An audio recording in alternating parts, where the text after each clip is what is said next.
Assalamualaikum warahmatullahi wabarakatuh. Alhamdulillahirobbil alamin. Saudara-saudara, hari ini hari ketiga daripada rencana kita menyambut ulang tahun seperempat abad Al-Zaitun. Hadir di hadapan kita yang terhormat saya sebutkan yang pertama datang dulu ya yang menjadi narasumber Bapak Susno Duaji. Beliau Jenderal Polisi pernah menjabat Kapolda Jawa Barat. Pagi tadi bersama kita OTG. Ucapan beliau yang pertama, saya jadi Kapolda di Jawa Barat belum pernah datang kemari karena tidak diundang. Syai menjawab, itu tidak tepat, sebab wilayah Kapolda Jawa Barat itu luas termasuk Al-Zaitun. Jadi kalau diundang itu tidak etis, yang punya wilayah kok diundang. Kemudian dilanjutkan oleh Syai sambil jabat tangan COVID, sama-sama petani makanya saya undang.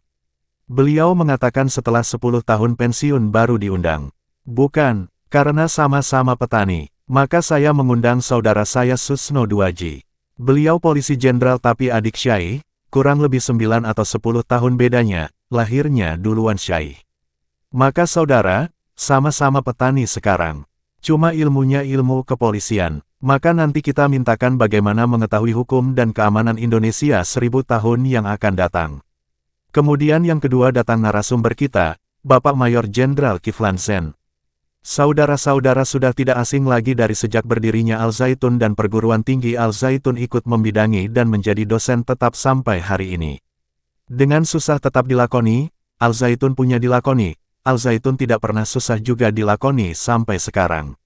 Dari Jakarta kemari bawa mobil sendiri pada usia yang sudah pensiun. Tahun lahirnya sama dengan Syai, tahun 1946 kalau tidak salah. Ini narasumber kita satu lagi belum datang. Tidak diperkenalkan ya. Kemudian yang penanggap ada 2 hari ini, beliau yang dari Yogyakarta sudah kenal yang dari kemarin sudah ada di sini. Kemudian satu lagi juga sudah tidak asing lagi Pak Pendeta kita ini, tiap pekan datang kemari. Kadang-kadang hari Ahad pun datang, Syai bertanya hari Ahad ini. Oh sama-sama, Ahad ibadah di Al-Zaitun juga boleh. Ya jadi kalau Nasrani yang seperti ini Nasrani progresif. Sama dengan sahabat kita yang ada satu lagi Pak Robin Simanulang itu tidak kenal hari kalau sudah ada di sini. Maka kita sediakan tempat untuk beribadah beliau. Sampai pada ketika Idul Adha atau Idul Fitri kita persilahkan duduk di depan dan beliau duduk di depan ikut sholat bersama-sama dengan cara beliau. Kita lanjutkan, Syai diminta oleh panitia untuk menghantar acara ini. Acara kita dalam seminar atau kuliah umum ini temanya IPOLEKSOSBUDHANKAMRATA. Hari ini budaya dan Hankam. Yang pertama tentang keamanan dalam negeri.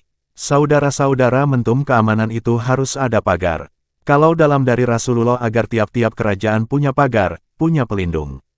Kemudian Tuhan pun punya pelindung, apa bentuknya, maharinum, apa yang tidak dibolehkannya. Nah itu pelindung. Mari kita baca sejarah 200 tahun lebih yang lalu Belanda. Pemerintah Belanda atau boleh dikatakan penjajah Belanda pada tahun 1905 setelah 105 tahun menjajah Indonesia, Syai menyatakan VOC bukan penjajah, kerjasama perdagangan dengan sultan-sultan dan kerajaan-kerajaan di Nusantara. Baru tatkala VOC yang pertama berkepanjangan Verinik de Ostindische Company, 200 tahun kemudian di penghujung tahun 1799,9 itu menjadi VOC juga tetapi, Vergaan onder Corruption, hancur karena korupsi. Selesai baru diambil alih oleh negara. Maka penjajahan mulai 1800. Ketika itu kerajaan Belanda di Indonesia belum menampilkan wet hukum, karena dianggap inlander ini tidak perlu dikasih hukum. Baru tahun 1905 Mulia menjalankan politik etis dengan program yang lebih luas. Satu programnya itu transmigrasi, yang kedua irigasi pertanian, yang ketiga pendidikan.